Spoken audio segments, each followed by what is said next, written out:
right, we're back. It's part two. It's part B actually. I always call it part two. It's actually part B.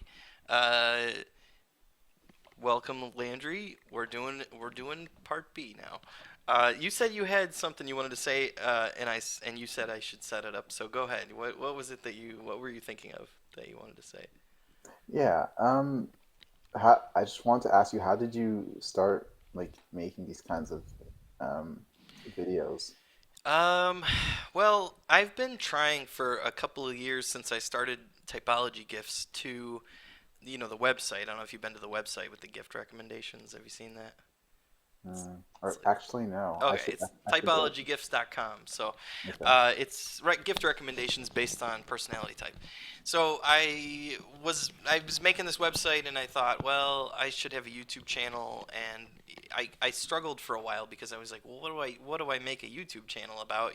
Like I can't just like make it ads for my website. That's not fun or interesting. Like I have to actually try to figure out some way to contribute to the conversation to some degree, or you know what I mean? Like I have to make Mhm. meaningful content to some degree. Like it can't just be go to this website and buy gifts for people. I've made a lot of different videos. If you watch my videos, I've done a bunch of different things, and sometimes I've kind of found a format of some kind that really I've been slowly working my way around a few different things to try to find a format that's easy for me to do, where it doesn't take a lot of time editing, and that I can just show up a couple of times a week and make some content. And I found out when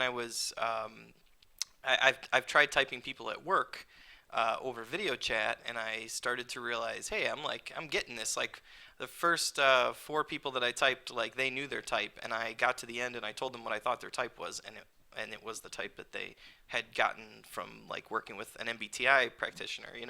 So Wow. yeah, so I was like, okay, I could probably do this. So then I thought, well, there's all these people out there doing, I don't say a lot, but there's different like services out there that are charging you like $200 to get typed and stuff. And I was like, what if I Wow. just like did it for free, but then put the videos up on YouTube, which is not something a lot of people are doing actually. In fact, I don't know I don't know anyone who's doing it as far as I'm aware, but maybe I'd have to look around, but I haven't seen it anyways. I haven't seen it that anybody is usually they're charging for this and like doing it kind of behind closed doors sort of thing. Where so I thought, well, I'll kind of democratize it. I'll do it in public, in the open. Yes, it's only going to be people who are willing to get on video with me, but Hmm. at least maybe it will teach people some things about typology, and it's fun for me because I'm interested in people and I always want to like pick people's brains and stuff, learn about people. So it's kind of a win-win for everybody. It's interesting for me. It's usually helpful to the people who are getting typed, and it's usually helpful for the people who are watching the videos if they're like wanting to know how to type people, or sometimes they'll, I would imagine, listen to the questions I'm asking you and think about, oh, well, where do I fall on that, spectrum or whatever. So maybe it'll help other people figure out what their type is. Yeah, so that's kind of like a very roundabout way of answering that question, but that's that's No, that's how I'm doing it. it's the full answer It's the sometimes. full and complete answer. Um, so yeah, the typology gift idea is, to me, sounds like a fantastic idea. It's because that's something I've had problems with. It's like, how do you pick a gift, like a reasonable gift for someone? Um, Yeah, but yeah, right. typology can be a good guide. And do you like sell gifts that are tailored to Yeah, type, well, the way I or do it, packages? it's like a gift recommendation guide. That's all it is. So Okay. I don't. It's just I send the traffic to Amazon, and it's an affiliate Mm. affiliate link. So if you, it's free to you if you Hmm. use it, and then if you go buy the gift, then I get like 1 to 3% cut of that or whatever. So it's Hmm. basically the product is the gift recommendation basically. You're you're My recommendation. But my recommendations come from me going into various communities, like the INFP community or whatever, and talking to those people and saying like, what do you get somebody, or what do you like to receive, that, and like, what's the best gift you've ever gotten and stuff. And I've done a lot of that research early on to try to Mm-hmm. get a handle on like what different types like to receive.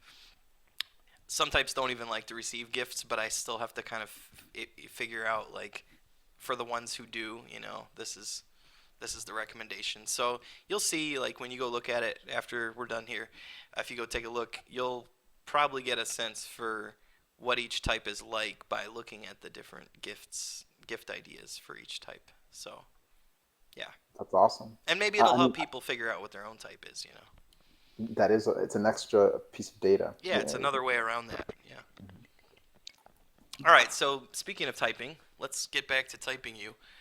Mhm. For the benefit of those watching, I am going to do uh, a little bit of work on my chart here. For you watching later, Landry, you'll get to see what I'm doing right now.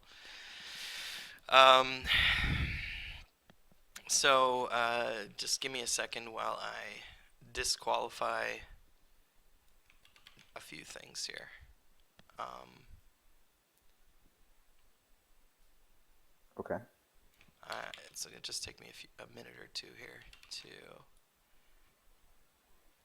to disqualify the ones that I'm pretty confident that you're not. And maybe something will change, and I'll have to change something here. But these are the ones that I'm pretty sure that you're not.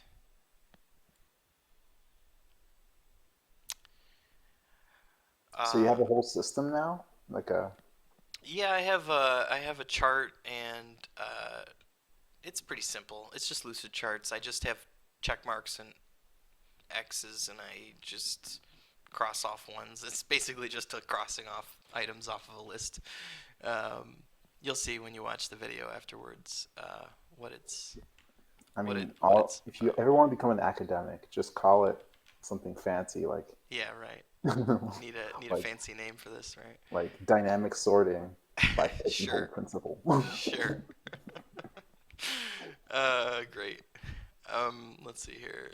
Uh, Almost done. I'm really pretty close to having it figured out. I just uh, So was I supposed to make it difficult? I mean, I no, don't. no, no. Some I, people are just harder to type for some reason. I think you know what I've noticed is hard to type. It's harder to type older people who have worked on themselves because then they're more balanced, and then it's like they'll ah, start telling you things that'll throw you way off. Um, and I say older, but I don't mean like super old. It could be 30s, 40s. It's just you, you do tend to work on your inferior functions when you get older, and that just means that when somebody's trying to type you, they're going to be like thrown off quite a bit. Um, so I should start doing that. you should start what? I don't know, working. Working on your I, well, that was a joke. It's self-deprecating. well, yeah. I mean, as you get older, you will. So, By the way, like by how old do you think I am? well, you said you're in. I think. Did you say you're in grad school? Yeah, but that might. Okay, yeah, yes. So that's to me that implies make mid 20s or something. So I mean, I would say mid to I would say 25 to 27. Mm. All right, I guess you're How off being am I? nice. Just Are by you in your 30s? 2 years. No, I'm like I just turned 29. Okay, off by a couple of So years. Yeah. yeah, All right. Well, how old do you think I am? I don't try to guess people's ages. I just did, so now you got to. But you're a pro. You Oh, am figure out I? people's. I'm Yeah, not good yeah. at I'm not good at ages, to be honest with you. Oh, but you're good at typology. Thanks. That's a very nice vote of confidence there. I I appreciate that. mean, what I can say is you put a lot more effort into it than most people, Well, like yeah. research and whatnot. So you're probably good at it compared Thanks. to other people. Uh, but yeah, um, let me guess.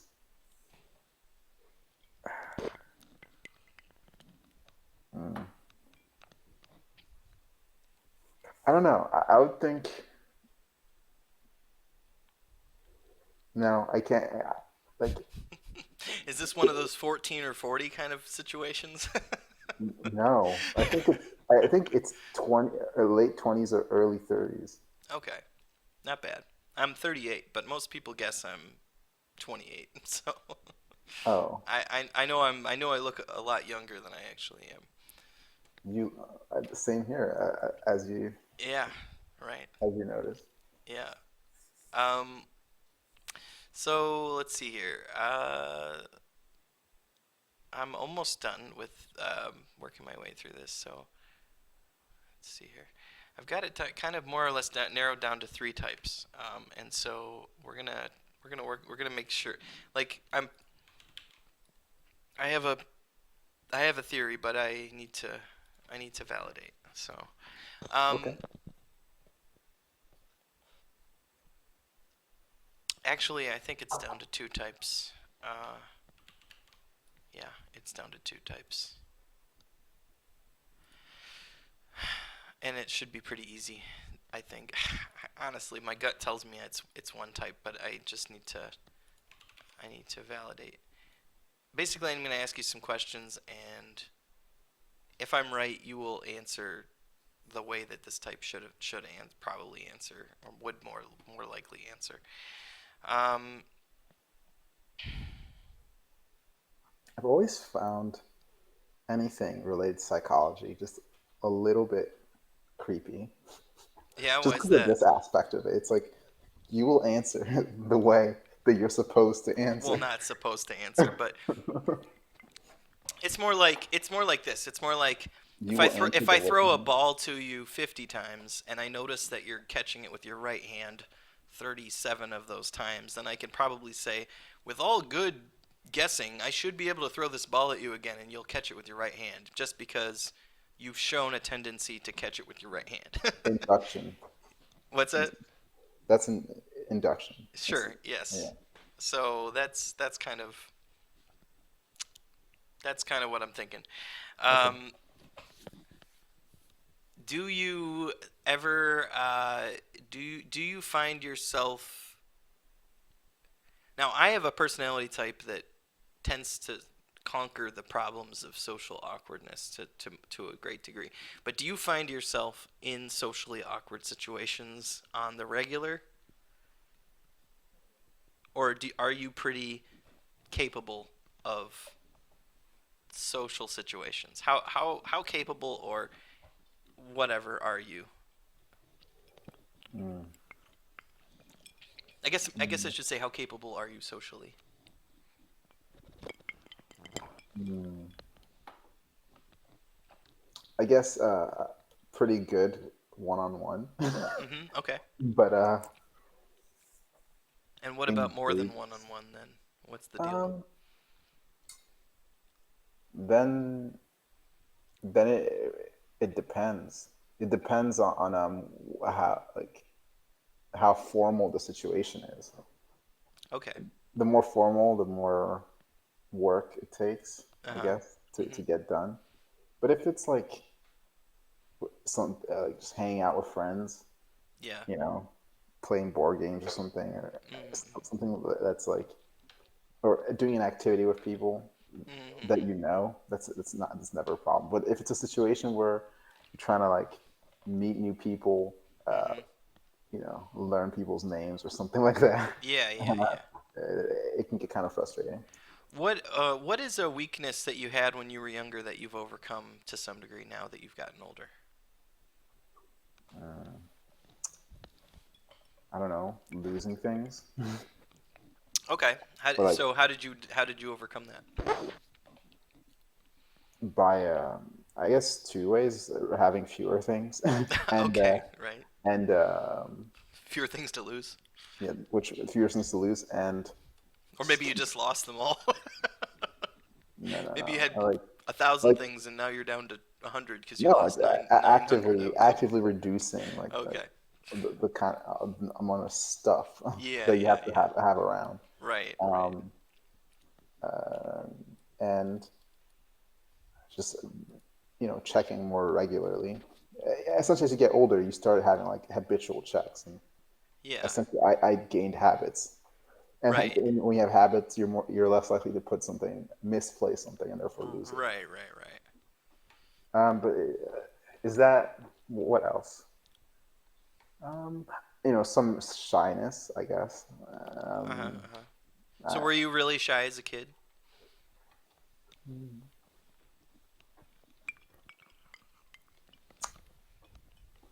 I was shy.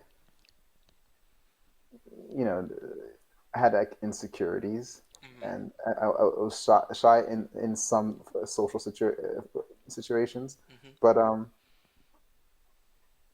there were things I wasn't shy about, like uh, the any ideas I had, or Hmm.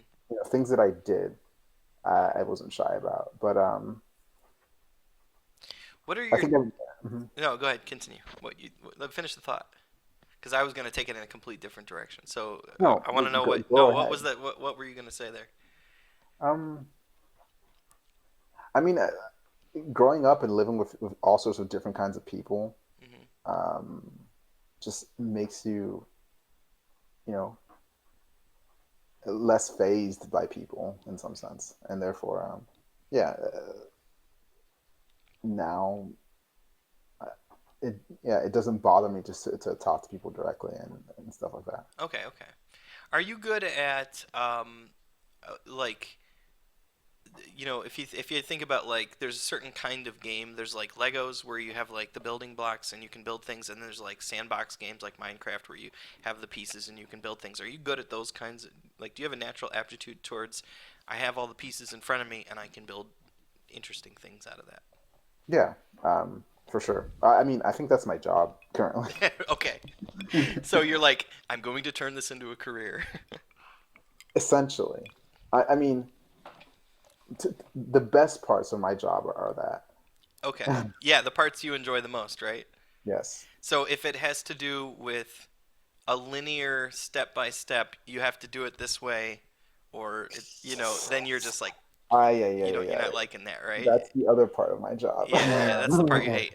So it's more about the fun part is the playing, right? But the not so fun part is the doing the serious stuff. That So sounds tautological. so would it be fair to say that you don't enjoy like putting together furniture or something like that, or do you how do you fall on that kind I, of it's only fun the first time without the when instructions. you don't know like Yes, what to expect, but once you have, exactly. yeah, okay, Once you have to take furniture apart to move it into a different room, yeah, it's over. Like, it has lost its luster.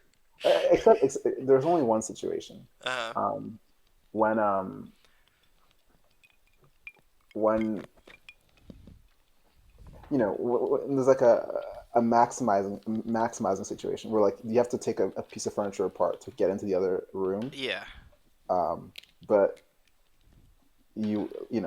the people you're working with or whatever, or you make it a challenge to get it to do it with as few like like unscrewings as possible. sure, sure, So you have to like figure out which parts will fit through the door and which like what is the simplest way to get it through. right, That brings back the fun.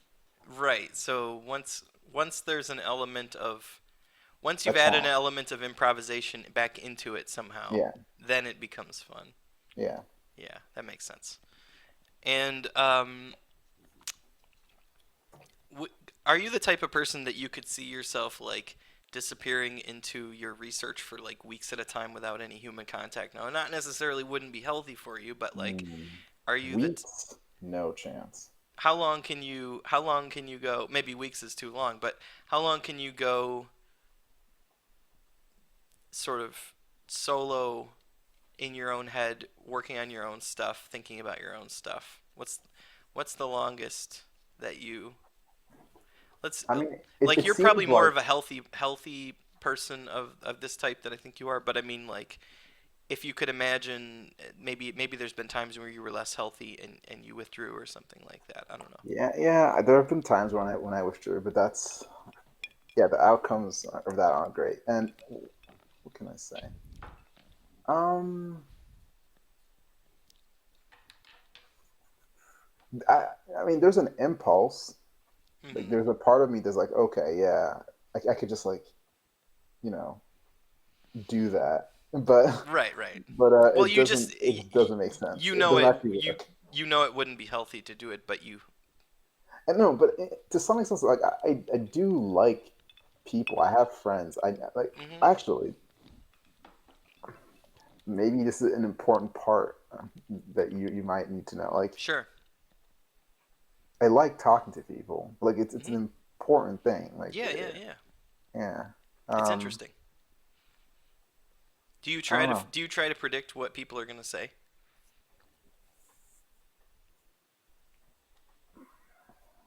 or do you prefer to riff off of them like a jazz musician? I don't think I. Oh, if they're right in front of me, no way. But if they're, I try to when they're not there, I can simulate them being there, how they might respond. But Sure, sure, sure. in person, I just I want I want their response. It's Hmm. it's hard enough like trying to figure out my own thoughts like trying to figure out other people's thoughts.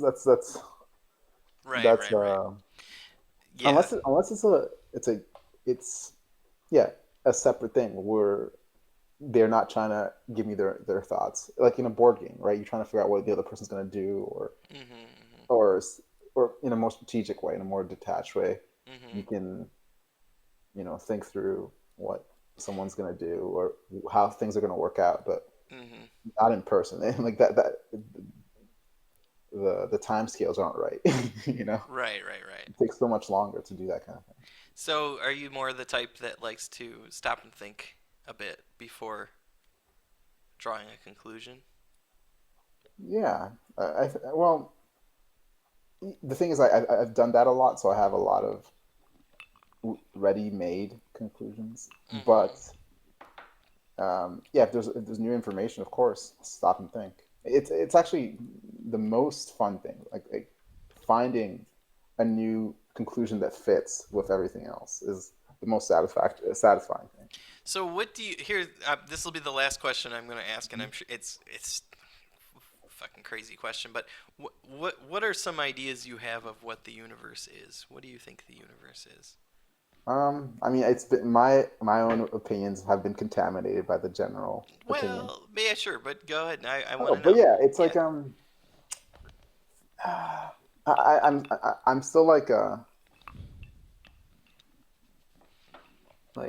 between two models. Okay. Yeah. Go for it. So And dumb it down a little bit yeah, okay. for our viewers Um, at home. Look, it yeah. needs to make sense to Gooby, okay? And Gooby So, is he's in another world right now. okay. He's in The, another the state of the mind right now. simplest way to put it is that the universe is made of two parts. There's like the real part, Okay. and we never see it, and Hmm. then but it produces a show, and that's what we see. That's the hologram theory, sort of, right? Yeah, well, Yeah. hologram. Well, it's not. I'm not saying that it's like Projection. a trick. It's that's just Right. what's happening. Like we have certain senses. Uh huh. We and like some of the physical aspects of the world can be seen, and Sure, but it's like a while hologram seeing itself, right? In a way, isn't that what it's exactly, like? but the thing is, I do think there is a world. There is a real. But the thing is, it's not. It's not that we've never like you What never does real see it. You mean? can't see the real thing. Right, right. Well, you can You, only take in you, the stimulus from our yeah, eyes, which, or touch it, which is the stimulus from your fingers or right, right. whatever. Yeah. Okay, so what's the other theory that you've got, Um, or that you're working from? so the thing, like, I guess it's an addition to that. That one implies that the real thing is sort of deterministic. That the real thing. When you say the Yeah, real thing, what do you mean by the real thing? the universe, the mechanism is that produce Okay, so the like show. like in the sense that if a computer was running a program, there would be, even if you Yeah, use math.random, you still can get a sort of deterministic yeah, result. yeah, exactly. Sure. that the real thing is Yeah. deterministic. Yeah. Well, in some sense, it's more than deterministic. It's definite. It's just the time, even time, the change in time is just an part of the show. Right. While the story is like it's just there, Sure. right? Sure. So that's one way of looking at it. Uh Then huh. there's the other way, which is like the quantum mechanics thing, Mhm. where Mhm. where all the all that exists are these different realities, and they all exist, right? Mhm. In a parallel way, Yeah. Do you mean the and like you're multiverse theory? yeah, essentially, Yeah. or the, And but string the most theory and all the other things that that implies, well, right? okay, the most basic multiverse theory from quantum mechanics, which is like the Everett model, where you could say like the splitting of universes Mhm. from Mhm. every observation. Sure. So Sure. what, and that one like makes the observation the most important thing. The show Mhm. is what's real, and there's all these different outcomes, and you're just in one of them. And So the there's thing, two, yeah, yeah, the thing that I'm not so sure about that one is because depends on a thing called observation existing, and that we've decided what there's a threshold between what a tree can observe or what a rock can no, no, observe versus what a okay, okay, human can observe. no, You no, get you get where I'm going with yeah, that, yeah, right? but what it is, the observation part that I'm talking about, the way the people that talk about quantum mechanics in this specific way of looking at it, like it's not as bad as that. It's like it's about like the amount of information about the specific scene, right? It's like Hmm. how much does a tree know about the state of the world, and that's what an observation How is. aware is the tree of the state of Yeah, the world? and Yeah. more importantly, it's how much information leaks out of um, each actor in the Hmm. play of the world. Like So it's does like it all come down to senses? Is that what it is that it? Uh, so senses, no, because the information can can can go through any kind of process. DNA, it can go through any process, even the spread of heat, any just like Okay, okay. for a video So that there, you're watching, that's also data. In some sense, in any path, it can yeah. go in any path. Okay, so it's sort of like if you had to use a metaphor, computational metaphor, it's the ones Hmm. and zeros. If it can possibly be a one or a zero, then therefore Exactly. there's a branch that happens, essentially. Exactly. Okay, If there could be something different, there's yeah. a branch. Then there's a branch. Okay. And then that brings up a questions like, are there is there an infinite number of possible ways things could be, or is there a finite number? If there's a Yeah. finite number, are we just going through like are the parallel ones just like going through all the different sets, or are there some sets separated? Like, are there some sets of universe that are related to each other while others aren't? Like, Yeah. there's all sorts of questions about that. But these are two different ways of looking at it. Mhm. Mhm. In the like, Two out of how many we haven't discovered, right? Or thought of. I mean, they're the ones that people think about Right. the most because But it's you like know, either 100 years ago, those models were very different. So you know how it goes. oddly, like like since like prehistoric times, models like this already existed. Sure. Well, uh, maybe not to this level of Yeah, not to this granularity, level but of detail or right. granularity, but the idea of you know what's the name, like Heraclitus and Parmenides. I don't know anything about that. What is that? Okay, there's it had aphorisms. One of them, Parmenides claimed the world um, was like a rock. Okay. It's that motion was an illusion. Ah, okay. That it was like a stone, essentially. That yeah, change is an illusion. Like how can like how can being go into non-being? There's only being, and what exists is Sure. what exists. And then there's Parmenides. There's Heraclitus, who said that the universe is like a river. You're never in the same Yeah. universe Yeah, twice. yeah. Yeah, Um, that's the saying, you never step into the same river twice, right? exactly. So Yeah. in some sense, like the, they're taking those two different views in some sense, um, Yeah. but in different ways. So um, Right. And yeah, it's possible that both may be true in a sense. It just it's kind of confusing if they are. Like everything changes, nothing changes. Like, well, but I'm more in the you never step into the same river twice camp, but I mean what I mean to say is if you think about things large enough, then you might move back into the first camp again. I don't know. exactly. So So, there's that's where the perception thing actually brings yeah, comes in. yeah. There's like a scale aspect of it. It's like Yeah, yeah, at yeah. different scales at different times. Yeah. Now But you're into the Ouroboros, right? The snake eating its own tail and all that. there I don't know. That's where I stop. I'm like, okay, you reached Ouroboros, I stop. All right, do you want to Not know going what further. type I think you are, by the way? Should I tell you what type okay, Go ahead. have you taken tests, or do you know, like, you have an idea what type you think you are? I have. I mean, I have an idea. Yeah, All right, I've taken tests and that. what type do No, you think you do you want me to go first? Yeah, yeah, I want you to go first and I'll show you what I wrote down. Mm, okay, fine. I'll go first. Yeah. But okay. I honestly I think I'm an ENTP, but who knows? I think you're an INTP. That's what I. That's very possible. Uh you could be an ENTP. Actually, so it came down to ENTP and INTP. So, if you want to know, like, I believe you because where I was at the end when I made that decision. So, um, the ENTPs that I know, I think are much quicker to riff off of when it comes to um, questions and answers. Mhm. And you scored very well on the extrovert intuition test, which was the toothbrush question. And that was kind of what led me kind of down that road. At first, I wasn't sure. I was like, introverted intuition. Maybe some of the things you were saying sounded a little bit like introverted intuition, but the toothbrush, the finding the convergent points in the toothbrush question was that really kind of helped me go in the right direction.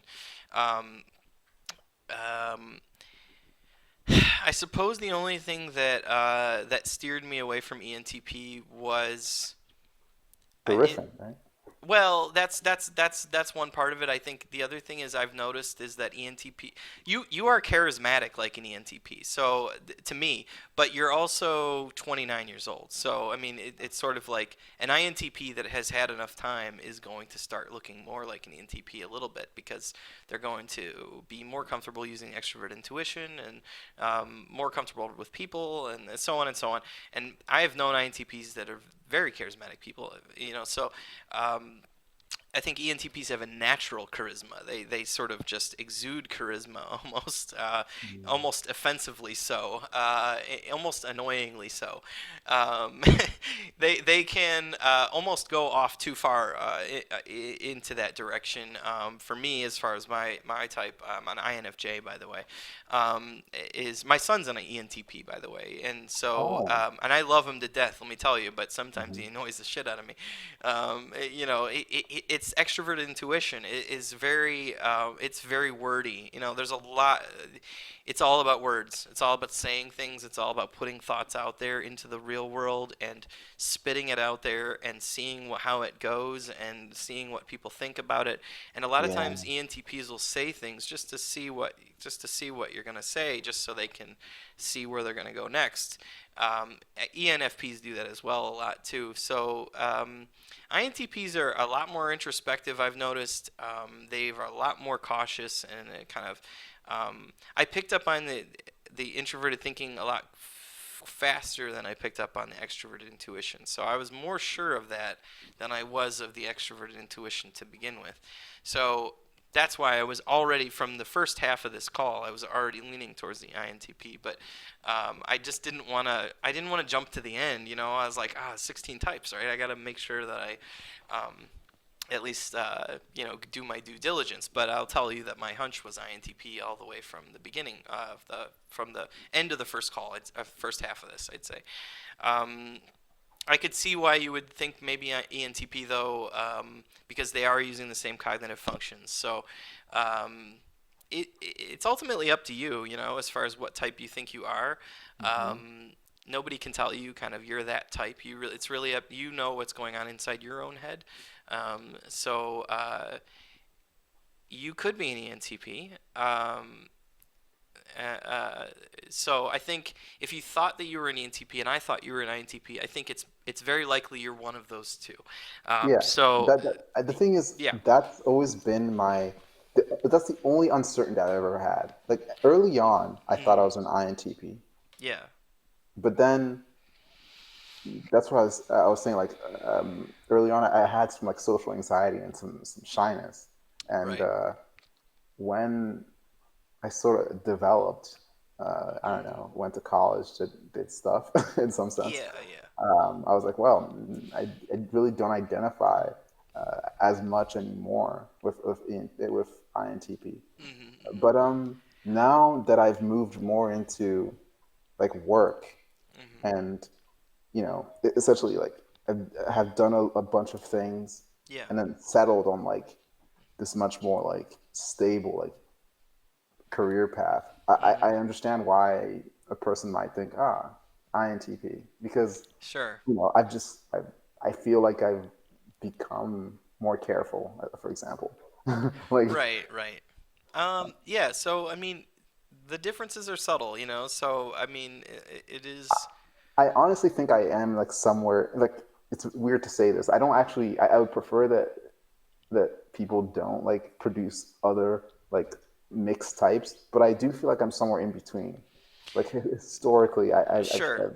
Yeah, I I've mean really. everybody is a unique case. Mhm. So the MBTI is a crude tool.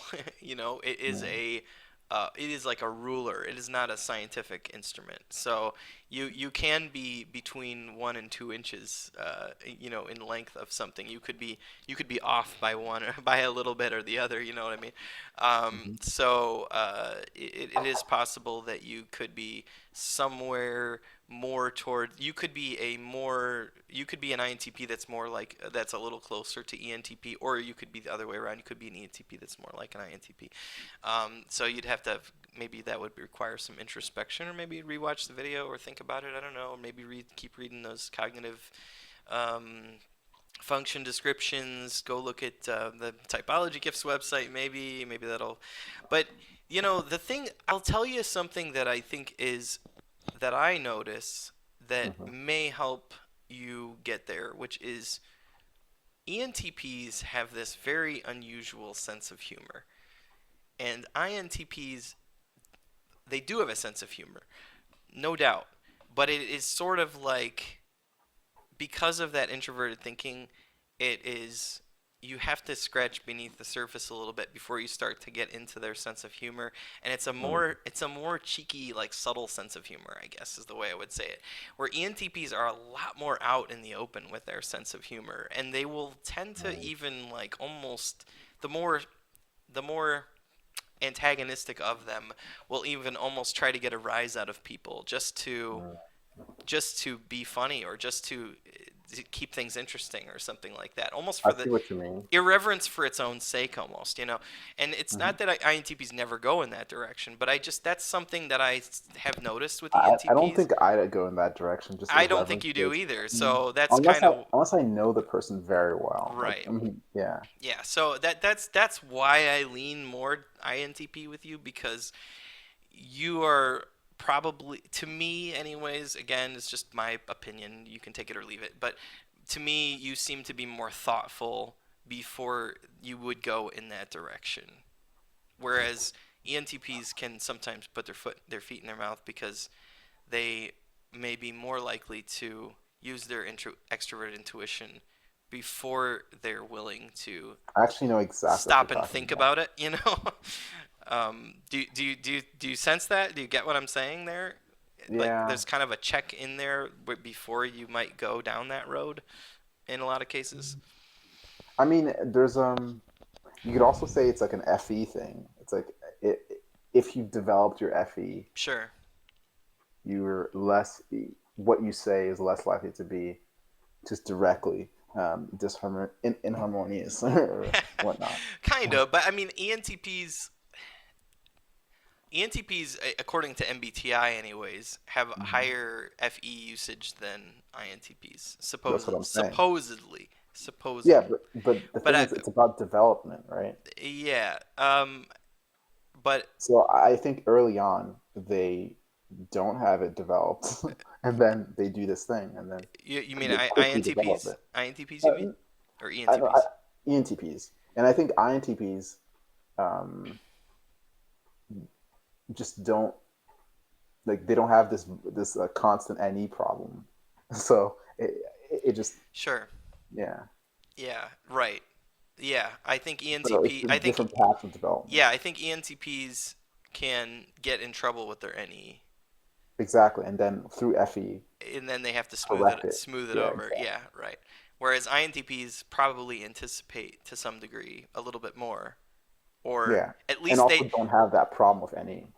Right. Well, I think INTPs are probably thinking about it before they get into the situation, and maybe while they're busy thinking about it, something happens, and there's no, you know what I mean? Like the Yeah, world has passed them by a little bit because they were sitting there thinking about it. gotcha. Um, well, anyways, you'll have to let me know after the fact, after this is all over, if you thought about it and if you had settled on. If you had continued to think ENTP or if you had thought about INTP. I Um, mean, yeah, I'll definitely think about it, and I think there's a good like argument for me being an INTP, and yeah, I'll talk to other people that know me and ask them. yeah, Okay. cool. Okay, so the floor is open. Ask me anything. Yeah, You had some questions earlier on, and I was like, you I should ask me at the end. I guess the basic question is like, how did you get involved in MBTI, and how did you figure out your type, and how certain are you of your type? Okay, that's a few questions. So let's They're see. related. I got into this about 5 or 6 years ago, I guess. Um, I initially tested as an ENFJ. One test years and years ago, and I read the description. I was like, okay, that's cool. And then like a couple years later, I took another test for some reason, and I got INFJ. And then I read the description, and I was like, oh shit, somebody's been following me around my whole life. It was a really weird situation because I felt like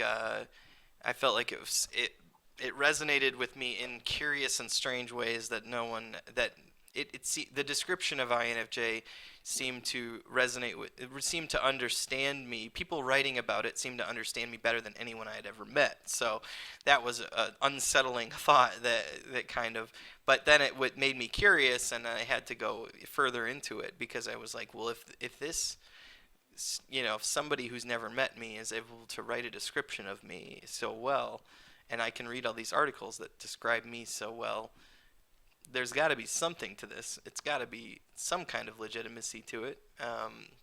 So I, but then I looked into it and I started to uncover this whole cognitive function thing, and I was like, oh fuck, it's gonna take me so long to figure this stuff out because it's so complicated and the way it all fits together. And so then I was like, all right, I'm just going to take my time with it, and it's going to take me a year or two to fully understand all of this, but I'm just going to let it percolate in my brain and read everything I can read about it, and like try to build a mental model so that I can identify what's going on here. Because I would read things and I'm like, I don't understand this, but I can see how if I just spend enough time thinking about it, I might understand what's going on. Um, so I started like trying to type the people in my life, typing family members, typing friends, um, just to try to, it's a weird thing. It's not like if you think about like the river metaphor, it's like everything's moving, right? So Mhm. there's no solid ground here. All it is like reference points. So it's like if Mhm. you're over there and I'm over here and this person's over there, then I must be, you know what I mean? So you sort of triangulate and try to figure There out you like, go. Yeah. yeah, so it's a matter of triangulation is what it feels like. And then as you do it more and more, you start to see some kind of structure forming that's invisible there, but you get a sense for how it all fits together, like a jigsaw puzzle or like constellation or something. Um, So it's just interesting to me, like INFJs are introverted thinkers too, and they're just very kind of endlessly curious. And I'm endlessly curious. So there's certain things that I really enjoy learning about. I enjoy learning about how people work, and like I struggled with human interaction as a kid. Like I was really great with adults, but not kids. I couldn't. I was bullied as a kid, but like I could communicate with adults. Because kids aren't humans. What's Not it yet. with Kids humans? aren't people yet. Yeah. I don't know. Yeah, there's me and then there's humans. That's kind of how I feel about it. But no, I don't know. I just I never really understood myself too well, Okay. and I just sort of tried to make it, and then after a marriage and divorce and two kids, I finally found the thing that started to make sense Oh, in my 30s. You know what I mean? So it's like now here I am in my 30s, and I'm like I figured it out. I started looking into it when I was like early 30s, 32, 33, hmm. and then it started making sense when I was like 34, 35, somewhere around there probably. Like I had pieced enough of it together to make sense of what this all was.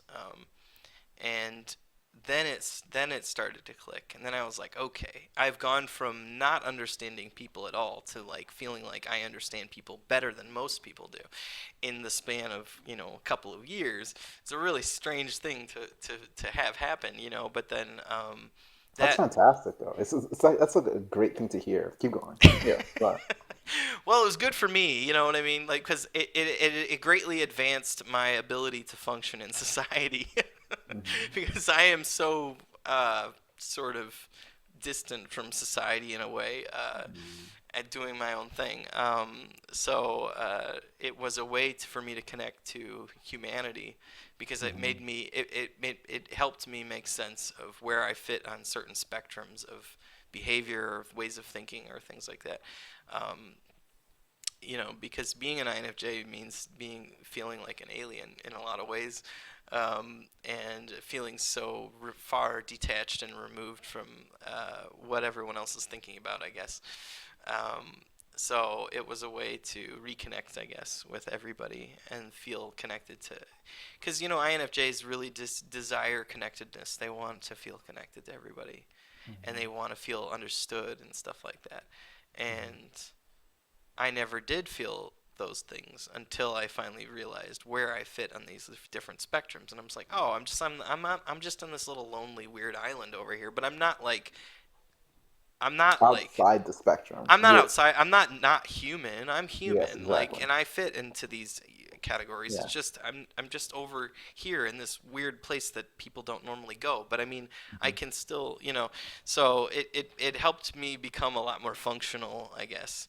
That's Um, fantastic. yeah, It's actually part, in some sense, it's an aspect of science that people don't pay attention to as much, which is science is a way for people to it's a way for us human beings to find our place in the world. Like sure, any yeah, kind of science, like right. that's there's utilitarian reasons, there's all sorts of reasons for it, but that is an important piece. And psychology, and even I call this a science just because it is. I, it's not. It's an imperfect science, but it's It's to not me. rigorous, but Yeah, it yeah, does have scientific elements to it, sort of. exactly. Yeah, yeah. It's maybe knowledge and science directed elements to it, and Sure. yeah, and it did one of the most important things, which you were able to find where you were in Right. some place, Yeah, that's right. That's in right. some way. Yeah, so I even though I am not a utilitarian by nature, I see MBTI in a very utilitarian way, which is Hmm. it's only as good as it is practical, because it isn't a scientific instrument, but it is a everyday instrument kind of thing. So you want to Hmm. use it to figure out what kind of job or career you should maybe go into. It can be useful. You want to use it to buy a gift for somebody. It can be useful. You know, you want to use it to understand the deep-seated psychological problems you have. Probably No, no, no, shouldn't. no. You probably Yeah, shouldn't yeah, use yeah. it. You No, should but if probably you go want to to see know, a clinical psychologist. You know, yeah, but so yeah, that it has its limits, and mhm. you know, it's I've also heard it. You know, it's halfway between astrology and an EEG. You know, it's like not exactly a real scientific thing, but it's not exactly completely made up as well. So it's Exactly. there is observational data behind why they've come, you know, Jung and Myers and Briggs came to certain conclusions, and you can do things like this where you sit with somebody for an hour and try to figure out their type and come close to what type you think they are, or maybe get it or whatever. But the No, point, no, you know, the point what is you you can get got pretty was close, close. you know. Yeah, So, and you know, that's what might tells even me be true it's for all that I know. Like I'm still uncertain. yeah, but that's what tells me that there's some validity to it. If you can spend time with somebody and then come to some conclusion, and then they're like, oh yeah, that's pretty much how I see it. Then you know, my outward experience of what's in your head is somewhat aligning to some degree with the way how you say that it is in there. Mhm. That's how I know there's some validity to it. You know. Sounds good. Yeah. Yeah. Any other questions? Um, I mean, none that come to my. Oh, there was one. Yeah, go for Um, it. how do you? This has always been difficult to me. How do Sure. you explain or define introverted intuition? Oh man, I made a video about it. I made a few videos, but I Ooh, will share one of those love videos, that. brink, right up there. That's fantastic. Um, Yeah. but man, now I have to like summarize it kind of. Um, so I have a number of different things I can say Oh, about. Yeah, go ahead. do what you asked me. Use a simple Yeah, metaphor. metaphor, sure. I actually have a great metaphor for this, even that describes it compared to extrovert intuition. So a friend of mine who's an ENTP, we talk every week. So we've talked at length about this very thing, like for weeks. So we went way down the rabbit You trail. should record it. Yeah, Provide it to the people. maybe we will. Mhm. But what we concluded was that introverted intuition is more like a constellation where you are looking at the spots where things should be, and then you're like, well, there's something there, because of, you know, triangulation sort of. And then extroverted intuition is more like a hurricane. It's just sort of like this force of nature that can power through, you know. So I know that's a very abstract way of thinking about it, but introverted intuition is kind of like looking into the void and listening to what the subconscious says. You know, everyone does it, so it's either whether you do it more subconsciously or consciously. If you do it more subconsciously, you're less likely to go into this state of mind awake, or Mhm.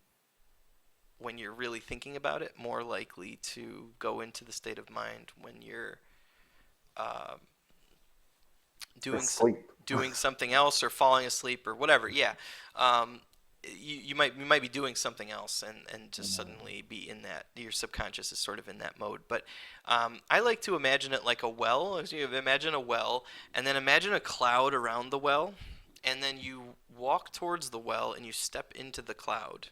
And what this cloud is the manifestation of what is in the well, but it is not in the well. It's somehow outside the well. And what that cloud is like the insights that you're having that tie into what's beneath the surface of your mind.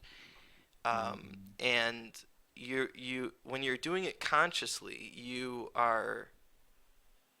you're going into the place that you normally go when you're falling asleep, but you're going there when you're dead awake, and you're really sort of realizing things in a way that's not related to conscious logical thought all the time. It's related to more like it's it's like it's like how open is the door for your subconscious to speak to you? Is the door wide open?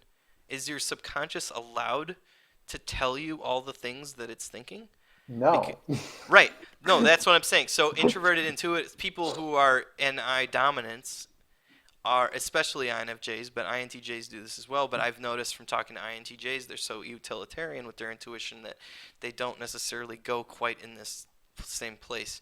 But when you're an INFJ, anyways, you are you are experiencing waking sleep in a way because you are so in tune and listening to what your subconscious is telling you, but it's not speaking to you in a vocal way. It's speaking to you through symbols and images and things like Mhm. that. So you are having insights that are abstract, That but sounds slightly terrifying. well, Like when I said when I reach the Ouroboros, that's where I stop. That's sort of sure. what I'm trying to I say. would go further. Yeah, I'd be like, Yeah, let's keep it's like going. no. It's like I'm not Let's doing go like into the abyss. like Right. why? No, yeah. So yeah, to be using introvert intuition at the top level Mhm. is to embrace the abyss, Yeah. is to constantly look into the Okay. abyss. My question is there Yeah. a bottom there? Because I've No, like not at all. No. There's no bottom. for why? You stare That's the into the thing. abyss and the abyss stares back at you. That's what it is. But the abyss is our subconscious, is if you think about it. Yeah, yeah, It's the but mind within. everyone has seen it. But the question is Yeah. that to me it seems there's just nothing you can. We don't like the idea that we can look within and see eyes looking back at us. We don't like that idea. It's an unsettling thought because it means that we're not in control to some degree. It means that there's something else inside of us that's pulling the strings. So an introverted intuition dom is cooperating with that person, whatever that is, whatever's inside there. They're saying, let's work together to accomplish whatever it is that we're doing. So when I'm ideating on projects or when I'm working with things, a lot of times I'll step away from what I'm doing because I'll know that my subconscious is working on it. I'll know that my subconscious has seen everything I've seen.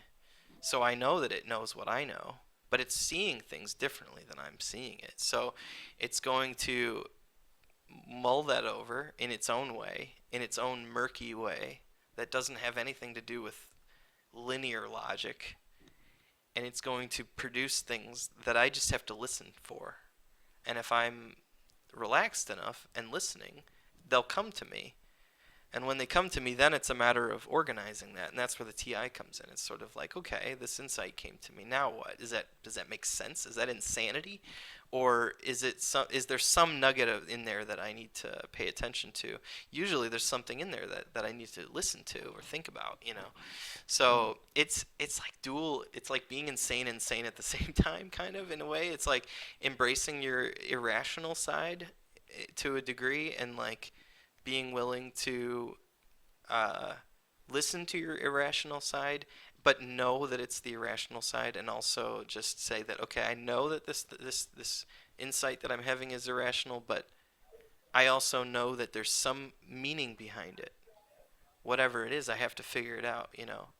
So then you build these large, elaborate constructs in your head of weird ideas, but they all are based on real things. You can tie them back if you think about it long enough. You can tie an insight back to all the things that potentially caused that insight to happen. So, um, yeah, I did a video called "Can Introverted Intuition Be Visualized?" and I created charts that go into great depth because what I've done over the years now that I've learned a lot about this is going to sound really strange, but like I've done some observational science into my own subconscious, like observing what it's like to fall asleep and thinking about that. Like what happens? You What do I remind me. see? What Mhm. do I experience? And then can I make sense of that, you know? I had a I had for a long time I had an INTJ friend. Even though you don't think INTJs do that, but Well, they do it. I mean, he also they obviously do it, but I but, mean, they yeah. mhm. this is it's a thing I still don't understand. But it just came up again. It's like Yeah, it's very odd. it is But very odd. That's why I spent most of my life feeling like a weirdo because because it's not common for people. It's not a very useful thing for most people in the practical usefulness, I don't day care to about day. usefulness. No, I I think know, but I mean just like if you think evolutionarily speaking, why would it be useful to our survival as a species if most people thought had this kind of way of mentally kind of processing things? we might Normally, avoid climate change. maybe, yeah. Well, yeah. If more people were able to conceptualize the future and things like that, you know. In my opinion, climate change is the most NI thing possible. Yeah, maybe, It's maybe, like because it's like data plus projection into the future, and you're it's not like, like for a person, it's not even data. Like, what is the right, data? Do right, you right. really have any data? Does Yeah, yeah, anyone actually have any data themselves, except when they go look it up on the internet? Maybe yeah, yeah, they yeah.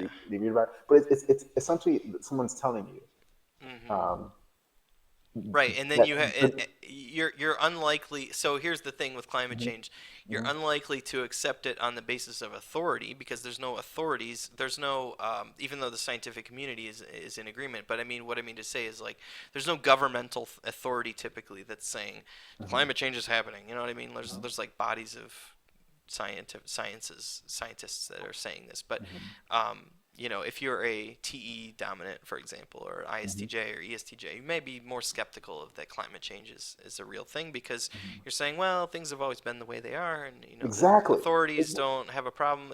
They're just whatever. Yeah, so I think you're probably right. Is that an NI user is going to connect the dots. They're going to say, well, I don't care what authority has to say. I'm going to Yeah. think this through myself. And then they say, well, let's see. So then there's this piece of data and there's this piece of data. And they're And, like, yeah, and then they have an insight and they're like, wait a second, this is a problem. yeah, and they're able to figure out like what kind of story this is. It's like Yeah. like what kind of it's a thing that's happened, but well, it doesn't not to any person Yeah. themselves, but it's happened and it makes sense. It's a story that Right. we've heard, and not in this specific way, not in Here's the thing. yeah. SI is good at the story that's already happened, and NI is good at the story that hasn't happened. Uh, It's about understanding the story that is yet to happen and being able to see how that narrative plays out before it ever happens. so do you think we're gonna do anything before climate change, or do you think what's the story? Which one are Yeah. we in? Well, as far as I can tell right now, well, so okay, if you think the apocalypse, if you think the apocalypse can't happen, you misunderstand that the apocalypse has already happened in many cultures and in Mhm. many Exactly. societies, and is currently happening in many countries. So Hmm. there is no such thing as the apocalypse will happen. There is only will it happen in the place that you are. Hmm. But there's sort of the greater question, which is, will the human race be wiped out or something like that? Um, I mean, the Earth's going to be just fine. The Earth will Okay. be Yeah. fantastically fine. Now, Yeah. human I life, don't. on the other hand, is a whole nother question. So I think that there's we have some problems that and this is we're going way over time. So thanks for Yeah. sticking. We No, can. I don't mind. If Okay. you this is overtime, we're in overtime now. We're half hour overtime. For those who are watching the video, you can quit if you want right now, but we're going to talk about climate change. So enjoy. Um, it's probably not very often that I sit and pontificate with people that I'm talking to. So I enjoy talking to INTPs or ENTPs because of this very reason. Hmm. It can just kind of go on forever. But I think one thing that is true is that we are an inventive species. When problems arise, we create inventions to solve those problems. Um, Now, one thing that is also true is that we have an elite ruling class that it cares more about money than it does about human life. And that is a problem when it comes to innovating fast enough to mitigate fast changes to the environment. So the question is really not so much maybe what people are thinking it is, but maybe perhaps more like, can we mitigate the problem of uh, these greedy bastards who are preventing us from innovating fast enough to mitigate the problems of climate change?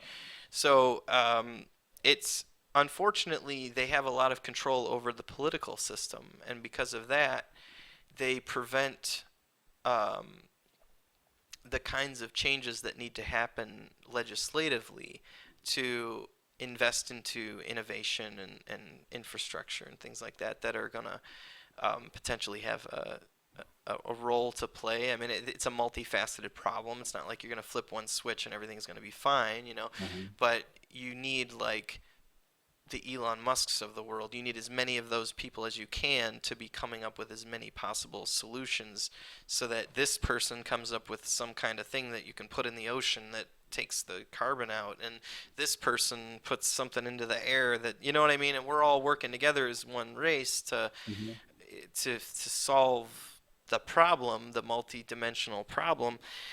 This person invents something that is going to eat plastic or something, you know. So the Hmm. more of that that happens, the better off we're going to be, or the more we'll be able to slow down the problem. As I understand it, we might have like 11-year window of time to before we have, like, as they say, irreparable damage to the environment. That's hard to say because, you know, maybe we'll have an invention, we'll create an invention in 15 years that undoes that somehow. But if the ruling class, the rich class, um, continues to do what they're doing, which seems likely, but maybe tides will change. But unfortunately, let's say the boomer generation is going to live for maybe another 20, 30 years and continue to be in power for that long. So you're looking at 2050, 2060. That's not too good. I mean, as far as I understand how what the climate change threat is looking like, that's not a good situation for us I to. have a question. Yeah, go ahead. That's my What's future predictions, by the way. So yeah. yeah? What's why is the ruling class so myopic, and why yeah why is there this delay in Yeah. generations? It These has. two they're two different Yeah. things. Every generation is a product of its time, the zeitgeist. You know, Hmm. what has come before, and you know. So you take people who didn't grow up during wartime. They didn't have to work all that hard. They only had one job. They could buy a house and two cars and have a bunch of kids, and everything was great. And they had lots of food and money. And then they get older and they've got a nice 401k and they've got tons of money in their bank. They don't understand this concept that there's generations younger than them that are like living in poverty, you know, and they're myopic to the problems outside of their bubble because, you know, you only meet so many people in your life. When you get older, you're out of school, so you're not meeting new people. You're especially considering the so you have like there's another problem, another related situation, which is you have the boomers, which are digital migrants. Boomers and Gen X and millennials are digital migrants, and then you have Gen X and Gen Y that are digital natives. So, you know, you would be, are you considered millennial?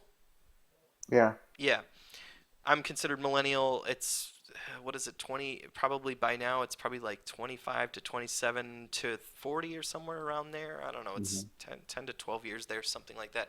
Um, so, you know, I remember the days before the internet, and then I remember the transition to the internet, and then I remember getting obsessed with the internet. And I was an Same here, adult. man. You know, I was an adult when that happened. Basically, Hmm. I was 20, you know, or 22, when I finally got unfettered internet access and broadband started to come around and blah blah blah. You know the rest. Hmm. Um, so That was weird if you really think about it. Yeah, no, it's a big transition, right? But you're already going through all those transitions in life, so it's just sort of one more transition, right? But Yeah. for the olders, for the Gen Xers, not so much, but maybe for the Boomers and the Silent Generation, it's been a bigger transition for them. And some of them have still kind of held on and not really wanted to make that transition. Now now they're getting into Facebook and stuff, but um, they're they continue to, a lot of them, and it's not all of them across the board, but it's enough of them to make a difference, I guess. They have a lot of the power, and instead of empowering the next generations and bringing them into the power structure, they've held on to the power. Um, and so it's sort of, and I think part of that comes from this meme within boomer culture that the younger generations are entitled, and their participation trophy awards, and all these other kind of boomer memes um, that they have that sort of were around before the internet, so they have a lot of staying power. Now that the internet's around, it's just they've created new bubbles, and they're living in those bubbles on the internet. So it doesn't help the rest of us that are trying to instigate changes.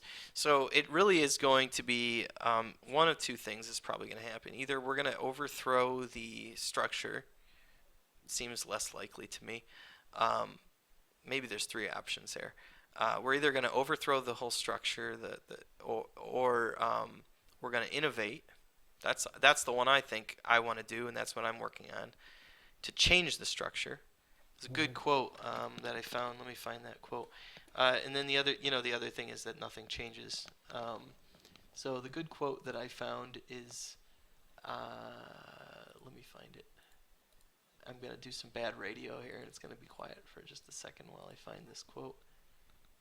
Uh, where did I put it? Ideas? There it is. A guy named, I don't know who this is. I have to look it up. Buckminster Fuller. You never change things by fighting the existing reality. To change something, build a new model that makes the existing model obsolete. Yep. So that's probably what we're going to have to do to, in a way, kind of take power away from the older generations.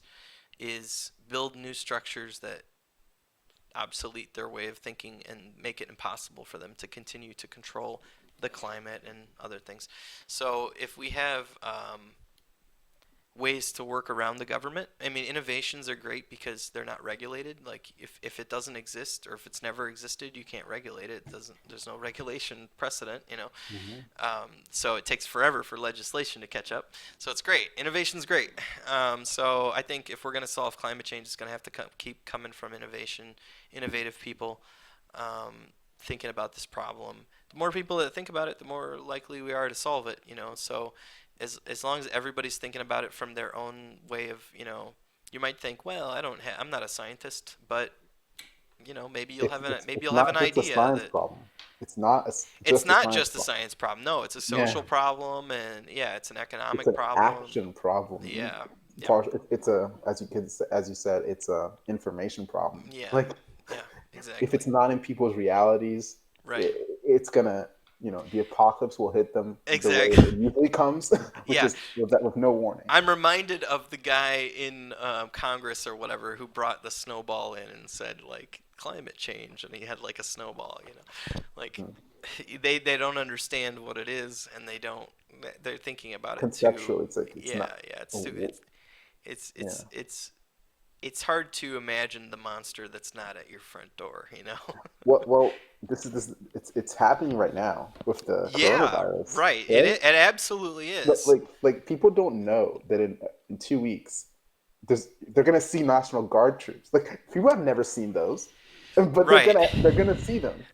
Right. That's Like, it's so weird that people still, like, I'm sure, don't know that's gonna happen. Well, not everyone, but I know that in DC, I'm gonna see them.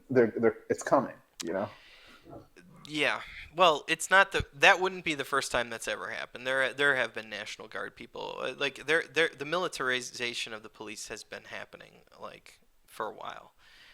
Yeah, but not like a mass mobilization. Like Not you see it in, necessarily. in Italy, it's in China, it's been there, but Yeah, like it's come in what 2 or 3 weeks? Well, no, 1 or 2 weeks, I would say. Yeah, maybe. maybe. Yeah, maybe I, it fizzles out. Or I'm not. I'm not so sure. I don't know. Uh, but yeah, I don't know. hopefully nothing happens. In some I case. mean, things are always happening. So, if there's one thing that's constant, it's change, right? So, um, I don't know. The world is going through growing pains right now as we come to grips with many different colliding problems at the same time. There's like cultural problems, and there's, you know, immigrants like moving around all over the place because of climate change, Mhm. and then there's the actual climate change itself, like hurricanes and water levels rising and things like that. And then yeah, I don't know. And then we deal with a lot of disinformation, and so what's gonna happen? I don't know. I don't think anyone knows what's gonna happen, but I suppose um, um, You know what's the best way to predict lost the my train of future? thought. What's that? You know what's the best way to predict the future? Magic eight ball. Mm. Uh, Go ahead, that could tell be the me. What first is it? step. Of What is? course, it's to at least try to make parts of it. You know. Yeah, make the future happen. Right. Exactly. Yeah, that's the That's what we yeah. see. That's what we really want. Like scientists are doing this stuff, trying to tell you what, like they're trying to tell you what is happening. Like climate change Yeah. is not about predicting the future. It's telling you what's happening now. It's like Right. this is what we're doing now, and Yeah. if we keep doing what we're doing now, this is what's going to happen. It Right. doesn't mean that that's the future. The Right. yeah, Well, I mean, yeah. that's true, and that's true. And introverted intuitives don't care necessarily about that. They're thinking about, okay, what's most likely to happen percentage wise? What do they think is going? The odds are good that this is going to happen, or this is going to happen, or that's going to happen. Yeah, like So, any is not like that at all. It's no, like, it's what not. are we It's gonna not. do? It's Right, right. What like are we going to do right now, and yeah, yeah, no, which no, direction can we go in, and yeah, yeah, exactly. What yeah, first? What can we do? right. Which, first of all, that's the first place. Making more possibilities. Yeah. What can we, Right, right, like right. No, increase the number of things we can you're do. absolutely right, and I think that's the thing. Introverted intuition is more observational than it is Mm, active. It's more like mhm, sitting back and looking at the big picture and envisioning where it most likely will go.